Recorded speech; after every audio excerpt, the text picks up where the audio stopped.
তারপর দেখো তোমার ননদ দিঠি, দিঠিও কিন্তু ওর মাকে পছন্দ করে না। মা দিঠির কথা বলো না তো, একটা অত্যন্ত পাকা মেয়ে। হ্যাঁ ঠিক আছে, পাকা মেয়ে বুঝলাম, কিন্তু তুমি একটা জিনিস লক্ষ্য করে দেখেছো, দিঠি কিন্তু ওর মাকে পছন্দ করে না। ওনার শাশুড়িও ওনাকে পছন্দ করেন না। শ্বশুরমশাই আগে পছন্দ করতেন না, এখন করেন। তার কারণ রান্নাবান্না করে হাত করেছে না। আমি তো দেখছি তোমাকেও রান্না বান্না করে খাইয়ে দাইয়ে হাত করে নিয়েছে। তুমি কি মেয়ে ছিলে আর কি মেয়ে হয়েছো।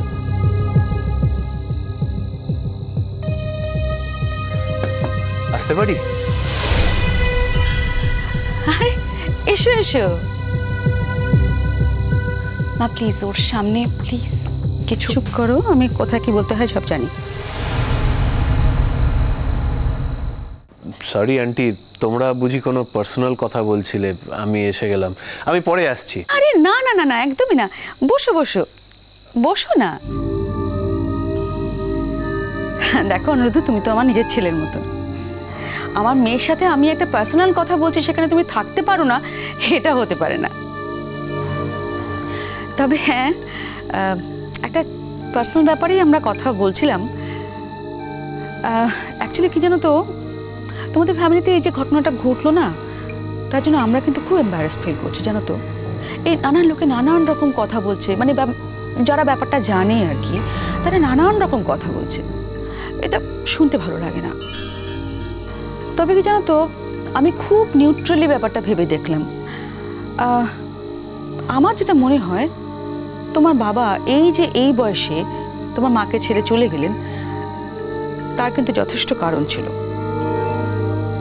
এক্স্যাক্টলি আন্টি, এক্স্যাক্টলি, একদম ঠিক বলেছ। সত্যি কথা বলতে কি জানো তো, পাপা কোনোদিন মায়ের সঙ্গে এই সম্পর্কটাতে সুখী হতে পারেনি।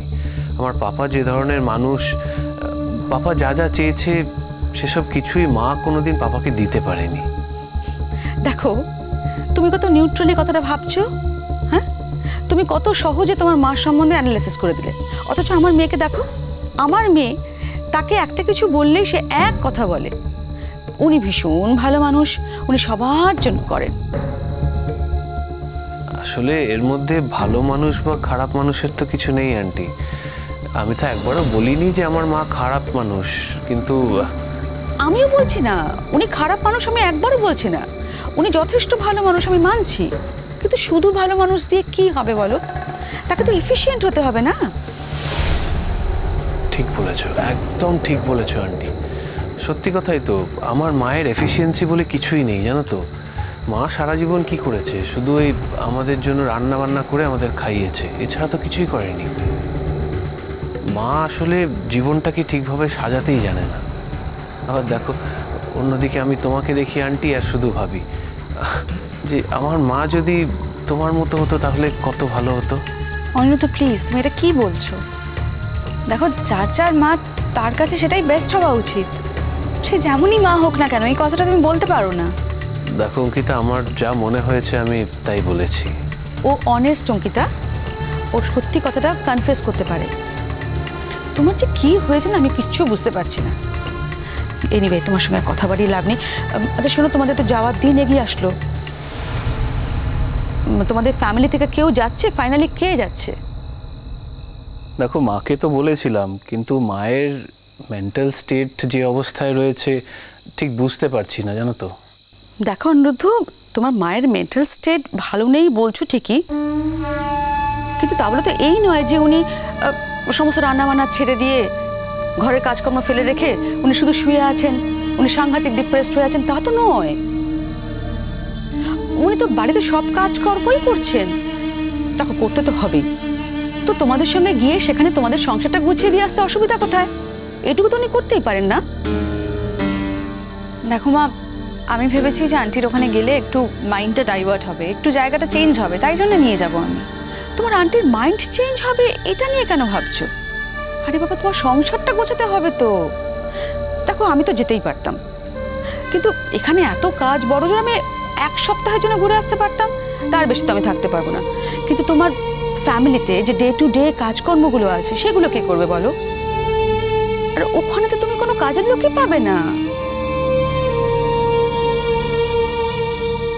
মানে আমি মিন করছি যে তোমাদের ফ্যামিলি থেকে যদি কেউ গিয়ে তোমাদের সংসারটা গুছিয়ে দিয়ে আসতে পারে সেটা ভালো হতো না? দেখো মা, আমি হয়তো বাড়ির কাজকর্ম সেরকম কিছু পারি না, বা শুধুমাত্র বাড়ির কাজ করার জন্য, সংসার গুছিয়ে দেওয়ার জন্য, রান্না করে আমাদের মুখে মুখে দেওয়ার জন্য আমি আন্টিকে নিয়ে যেতে পারবো না মা। সেটা আন্টিকে এক্সপ্লয়েট করা হবে। What do you think? দেখো অঙ্কিতা, মা দার্জিলিং আর পুরীর বাইরে কোনোদিন কোথাও বেড়াতে যায়নি। ইনফ্যাক্ট মা আজ পর্যন্ত কোনোদিন প্লেনেও চড়েনি।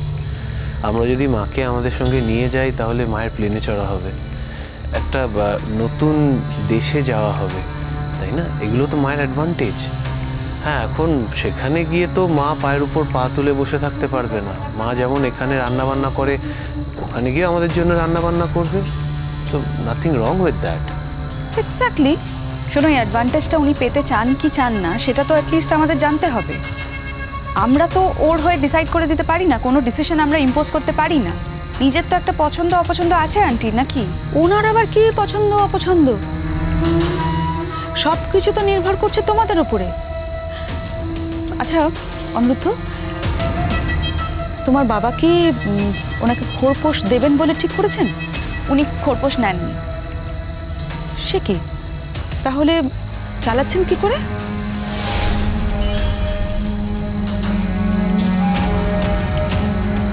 কি হলো, চুপ করে আছো যে? আসলে আন্টি, মা ওই কিছু সেলাই টেলাইয়ের কাজ করে। হ্যাঁ, আমি শুনেছিলাম বটে। কি ব্লাউজ সেলাই করেন না উনি? ও মাই গড, আমি যে কোন ফ্যামিলিতে আমার মেয়েকে বিয়ে দিয়েছি কে জানে। তোমাদের ফ্যামিলিতে একটা প্রেস্টিজ আছে। তোমাদের ফ্যামিলিতে থেকে উনি এইসব ব্লাউজ সেলাই করছে, কি লোকে কি বলবে বলো তো? আর যদি কেউ এখন জানতে পারে যার ছেলে ডক্টর, যার বৌমা ডক্টর, সে ব্লাউজ সেলাই করে দিন কাটাচ্ছে, তাহলে তো একটা বাজে নিউজ হয়ে যাবে। তোমরা কিছু করবে না, কিছু বলবে না নাকি? যার বৌমা ডক্টর, সে ব্লাউজ সেলাই করে দিন কাটাচ্ছে, তাহলে তো একটা বাজে নিউজ হয়ে যাবে। তোমরা কিছু করবে না, কিছু বলবে না নাকি? আসলে আন্টি, অনেকবার বলেছি জানো তো, অনেকবার বলেছি, মা কিছুতেই কথা শোনেনি। ওটাই মায়ের প্রবলেম। মা কারো কোনো কথা শুনতে চায় না। আসলে মাকে বাইরে থেকে দেখে যতটা নরম মনে হয়, মা কিন্তু আসলে সেরকম নয়। ভেতরে ভেতরে মা প্রচণ্ড জেদি। শোনো অনিরুদ্ধ, এখনও তুমি আর আমি এমপ্লয়েড নই। আমরা বাইরে যাব বলে ওয়েট করে আছি। আমাদের কোনো টাকা পয়সা নেই, আমরা এখন কিছু করি না। যাবতীয় যা টাকা পয়সা আমাদের বাবাদের টাকা। উনি যদি নিজের খরচাটা না চালাতেন তাহলে তুমি আর আমি মিলে তাকে কি কিছু দিতে পারতাম? তুমি কি হাত খরচা কিছু দিতে পারতে নিজের মাকে? আচ্ছা অঙ্কিতা, আমি তো বুঝতে পারছি না তুমি কেন এত ভেবে মরছো বলো তো? উনি তো বাড়ি থেকে বেরোন না, ওনার কতটুকু বা খরচ হয়? আর যেটুকু টুকটাক দরকার হয় সেটা তো সংসার খরচ থেকে হয়ে যাবে না? হ্যাঁ গো আন্টি, সত্যি কথা বলতে কি, পাপা তো সেসবও দিতে চেয়েছিল, কিন্তু মাই রিফিউজ করে দিল। আসলে মায়ের এদিকে নেই ওদিকে আছে। সারা জীবন কোনো রোজগার করেনি, অথচ আত্মসম্মান জ্ঞানটা টনটনে। না, আমি বলতে চাইছি যে তোমার শাশুড়ি মা উনি এখন বাপের বাড়িতে থাকলেই তো পারেন, তাহলে তো তোমার বাবা ফিরে আসতে পারেন, তাই না? আসলে মা বলেছে এ বাড়িতে থাকবে না, আবার ওইদিকে দাদু ভাইও বেঁকে বসেছে। মা যদি এ বাড়িতে না থাকে তাহলে বলে দিয়েছে যে পাপাকেও কিছুতে এই বাড়িতে অ্যালাউ করবে না। তোমার মা তোমার দাদুকে এমন শক্ত হাতে বেঁধে ফেলেছেন না যে তোমার দাদু পুরোপুরি ঘুরে গেছেন। অবশ্য তোমরা দুজনেই বিদেশে চলে যাবে, সেসব নিয়ে তোমাদের মাথা ঘামানোর দরকারও নেই। বাট স্টিল, যখন তোমরা বিদেশ থেকে ফিরবে, বাড়িতে ফিরবে, তখন বাবাও নেই, মাও নেই। কেমন লাগে ফাঁকা বাড়িতে বলো তো? আর তোমার বাবা যদি তার সেকেন্ড ওয়াইফকে নিয়ে যদি এই বাড়িতে আসতে চান তাহলে আসতেই তো পারেন না। মা, ওয়াইফ বলছো কেন? এখনো তো বিয়েটা হয়নি। আদৌ বিয়েটা হবে কিনা তার কোনো ঠিক নেই। জুন আন্টি তো এখনো ডিভোর্সই পাইনি। জুন আন্টির হাজব্যান্ড আদৌ ডিভোর্স দেবে কিনা সেটাও আমরা জানি না। অঙ্কিতা, আমি যদির কথা বলেছি কিন্তু। মা, যদির কথা বলো না। যদি বলে কিছু হয় না, যখন যেটা হবে তখন সেটা ফেস করা যাবে। আর দেখো, আলটিমেটলি সংসারটা তো অনিরুদ্ধদের। যাবতীয় যা কিছু সমস্যা ওদেরই মেটাতে হবে, আমাদের তো এতে ইনভলভ হওয়ার কোনো মানেই হয় না। তুমি এ কথা বলছো অঙ্কিতা? তুমি আমাকে কথা বলছো? তুমি তো প্রত্যেকটা মুহূর্ত ভাবছো। অঙ্কিতা, তুমি তোমার শাশুড়ির অন্ধভক্ত হয়ে যাচ্ছ, কিন্তু এটা আমি মোটেও পছন্দ করছি না। মা, আমি যদি শ্বশুর বাড়িতে গিয়ে মানিয়ে নিতে চেষ্টা করি, একজন দুঃখী মানুষের পাশে একটু সাপোর্ট দিই, তাহলে তোমার তো মা হিসেবে প্রাউড হওয়ার কথা। মা, তুমি কেন এক্সাইটেড হচ্ছ বলো তো? কেন দুঃখ পাচ্ছ?